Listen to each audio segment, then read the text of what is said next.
Assalamualaikum warahmatullahi wabarakatuh. Bapak Ibu sekalian, alhamdulillah Bapak Ibu bisa berziarah ke makam Rasulullah. Satu-satunya kubah Masjid Nabawi yang berwarna hijau cuma ini. Ya, yang di depan Bapak Ibu. Satu-satunya kubah yang berwarna hijau di Masjid Nabawi cuma ini. Di bawah kubah hijau itu ada 3 makam. Yang pertama makam Rasulullah Sallallahu Alaihi Wasallam. Yang kedua makam sahabatnya yang paling setia sekaligus juga mertuanya, yaitu Abu Bakar As-Siddiq. Ya, Abu Bakar itu adalah sahabat yang paling setia, mulai dari Gua Hiro, dari Gua Sur, Jabal Sur, bersembunyi di dalam goa bersama Abu Bakar. Kemudian Abu Bakar yang ngeluarin duitnya untuk diberikan onta terbaiknya ketika berhijrah dari kota Mekah ke kota Madinah. Abu Bakar juga yang menyiapkan fisiknya ketika Nabi di Gua Sur itu mau digigit kalajengking, tapi yang digigit Abu Bakar, ya kan? Sementara Nabi tidur di pangkuan Abu Bakar, dan Abu Bakar menahan gigitan kalajengking itu, takut Nabi bangun. Ya, beliau adalah sahabat yang paling setia dan selalu membenarkan apa yang Nabi bilang. Makanya disebut As-Siddiq. Ya, pokoknya percaya aja apa yang Nabi bilang, apa yang Nabi sebut, apa yang Nabi perintah dikerjain. Maka Abu Bakar menjuluki As-Siddiq. Makamnya adalah di samping kuburan Rasulullah. Kemudian makam yang ketiga itu adalah makam Umar bin Khattab. Ya, jadi ada 3 makam di dalam kubah hijau itu. Nah, di sebelah timur lagi ke sana yang ada jaro-jaro membentang tuh, itu namanya Makbarah Baqi, atau kalau kata kita TPU Baqi atau Kober Baqi. Ya, orang-orang yang meninggal di kota Madinah dikuburkan di Baqi itu, termasuk seluruh istri Rasulullah kecuali istri pertama, yaitu Siti Khadijah. Beliau dikuburkan di Makkah, tempatnya di Ma'la. Istrinya semua yang lain di Baqi, termasuk sahabat Rasulullah Utsman bin Affan juga dikuburkan di Baqi. Dan banyak ulama-ulama dunia yang meninggal di sini dikuburkan di Baqi. Ya, mana rumah Nabi? Yaitu itu rumah Nabi, itu kuburan Nabi. Jadi rumah Nabi itu berdampingan percis di samping Masjid Nabawi, berdampingan. Rumah Nabi hanya 4 meter kali 4 meter. Rumahnya nggak gede, rumahnya cuma 4 meter kali 4 meter. Di situ Nabi tinggal bersama Aisyah. Di situ Nabi melakukan qiyamul lail. Di situ Nabi menerima tamu delegasi berbagai daerah. Di situ juga Nabi hidup. Di situ juga Nabi wafat dan dikuburkan persis di bawah tempat tidur Rasulullah. Makanya kata Nabi, ma baina baiti wa minbari raudhah min riyadil jannah. Antara rumahku dengan mimbarku, tempat Nabi khutbah, di situ adalah taman surga yang disebut dengan raudhah. Dan insya Allah dalam waktu dekat ini Bapak Ibu akan sholat, duduk, berdoa di raudhah itu. Raudhah itu adalah taman surga, tanahnya tanah surga. Orang yang bisa sholat, bisa berdoa, tanah raudhah akan menjadi saksi di hadapan Allah kalau kita insya Allah berhak untuk masuk dalam surganya Allah. Ya, makanya Bapak Ibu sekalian beruntung punya kesempatan, dan Allah beri kesempatan bisa sholat, bisa duduk, bisa berdoa di atas tanah raudhah. Ya, tempat yang paling mustajab di kota Madinah yaitu di raudhah. Makanya Bapak Ibu sekalian, dari sini nih, dari rumah atau dari kamar udah disiapin mau minta doa apa. Ya, cukup sholatnya 2 rakaat nanti di raudhah. Sisanya angkat tangan berdoa. Ya, sholat Bapak Ibu bisa dilakukan di mana saja.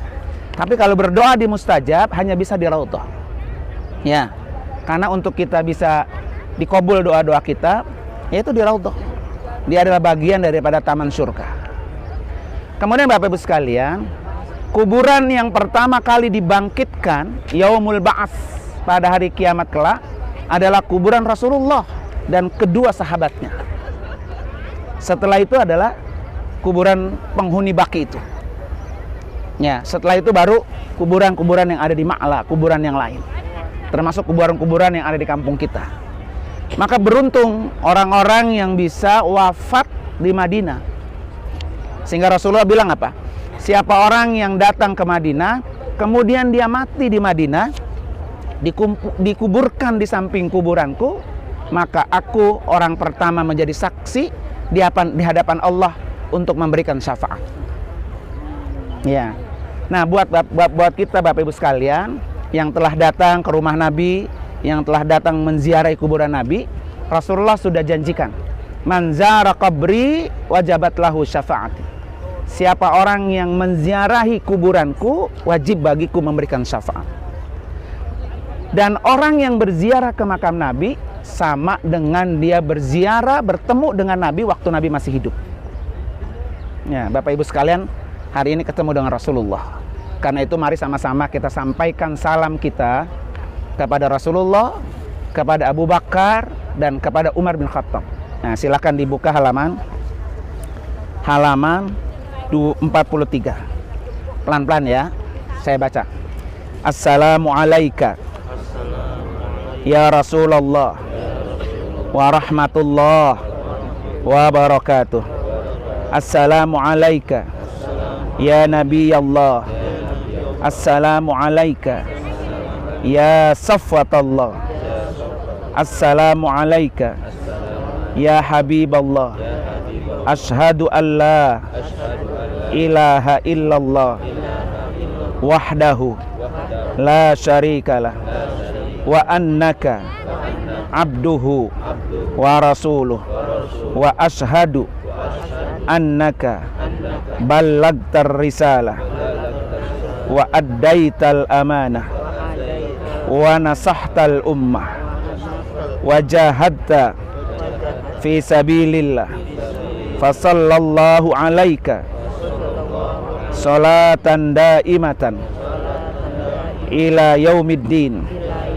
Allahumma atihil wasilah wal fadilah wad darajata ar-rafi'ah wa ba'athu maqamam mahmuda alladhi wa'adta innaka la tukhliful mi'ad.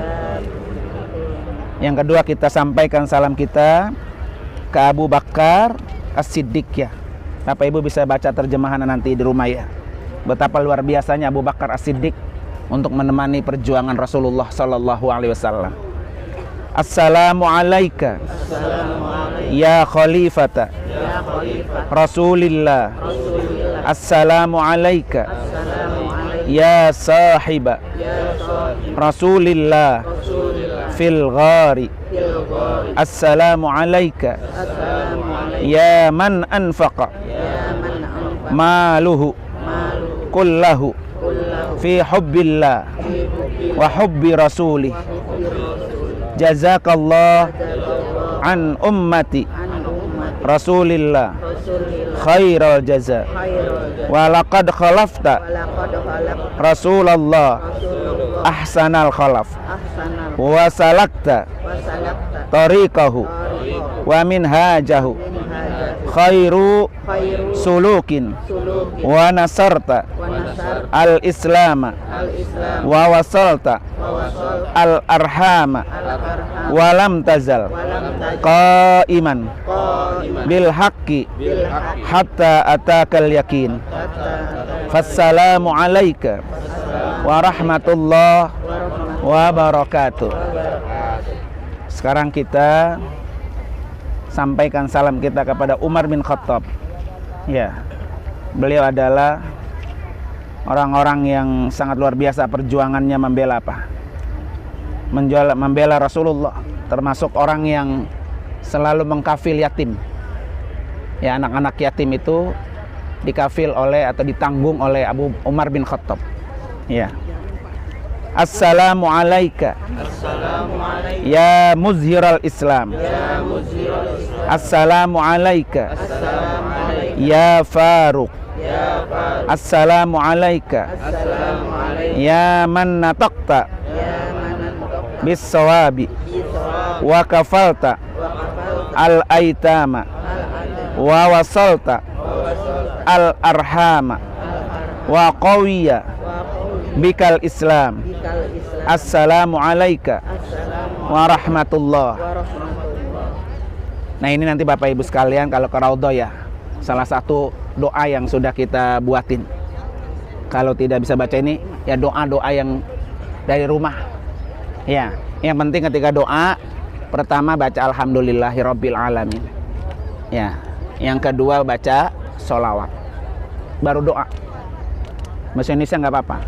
Ya, nanti kalau ada waktu bisa dibaca bareng-bareng, dipimpin sama, kalau perempuan sama Ustazah Uswatun Hasanah ya. Kalau nanti bapak-bapak sama saya, kalau nanti tidak memungkinkan karena tempatnya rada rebutan ya kan. Jadi pertama baca alhamdulillahirabbil alamin, syukur-syukur hamdan yuwafi ni'amahu.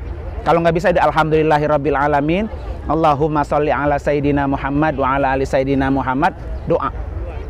Setelah doa tutup lagi Allahumma sholli ala sayyidina Muhammad wa ala ali sayyidina Muhammad walhamdulillahirabbil alamin. Gitu ya etika berdoanya. Ya. Di depan dibuka hamdalah, pakai sholawat, isi doa, tutup lagi sholawat, tutup lagi dengan apa? Alhamdulillah. Ya, oke. Nanti bisa dibaca di rumah ya, di kamar. Sekarang kita sampaikan salam kita kepada para penghuni baki. Walaupun jauh di sana ya.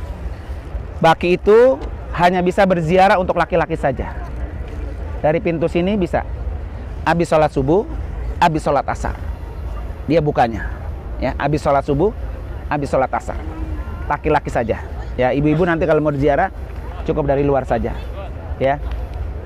Tuh udah diselesaikan, diusir kan ya. Oke. Masih hadir. Oke ya. Jadi begitu Bapak Ibu sekalian. Di sini kalau foto boleh, kalau berdoa nggak boleh ya. Masih ya. Oke. Nanti tinggal dilanjutkan saja Bapak Ibu sekalian ya. Sedikit lagi nih tinggal buat Utsman bin Affan ya. Utsman bin Affan ini adalah salah satu sahabat Rasulullah yang bisa menghimpun Al-Quran. Jadi Al-Quran itu di zaman Rasulullah, di zaman Abu Bakar, di zaman Umar bin Khattab nggak berbentuk seperti berbuku. Semuanya ada di sini ya, semuanya ada di kepala, nggak ada yang berbentuk buku. Makanya ditulis pembukuan Al-Quran di zaman Utsman bin Affan. Dan bentuk tulisannya pun tidak sama seperti tulisan yang sekarang. Seperti kemarin Bapak Ibu lihat di mana? Museum Wahyu. Nggak bisa baca kita. Nah, pembukuan Al-Quran ini ada pada zaman Utsman bin Affan. Karena sudah banyak para hufaz, orang-orang yang hafal Al-Quran meninggal dunia.